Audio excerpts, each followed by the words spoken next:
Hello viewers, আসসালামু আলাইকুম। আসুন জেনে নিই বিভিন্ন মোটর কিভাবে কাজ করে, কত ভোল্টেজে কাজ করে। হ্যাঁ, আপনারা দেখতে পাচ্ছেন এটা ফ্যান লাগানো আছে। এটা হলো হ্যান্ড ফ্যান হিসাবে ব্যবহার করা হয়।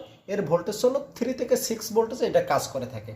হেভি স্পিড আপনি হ্যান্ড ফ্যান হিসাবে ব্যবহার করতে পারবেন। এপাশে আপনারা দেখতে পাচ্ছেন এটা 3 to 5 ভোল্টেজে কাজ করে।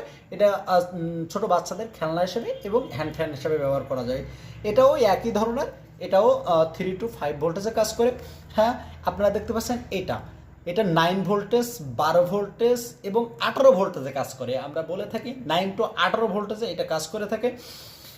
এর স্পিড অনেক বেশি। এটা আপনারা টেবিল ফ্যানে ব্যবহার করতে পারেন এবং টেবিল ফ্যানে এটা ব্যবহার করা হয়। হ্যাঁ, আপনারা মাঝখানে যেটা দেখতে পাচ্ছেন এই ফ্যানটা অত্যন্ত স্পিড। এটা 12 থেকে 24 ভোল্টেজে কাজ করে। এটাকে 555 মোটর বলা হয়। এটি ড্রিল বানানোর কাজে ব্যবহার করা হয় এবং হাই স্পিড ফ্যানে এটি ব্যবহার করা হয়ে থাকে। Thank you.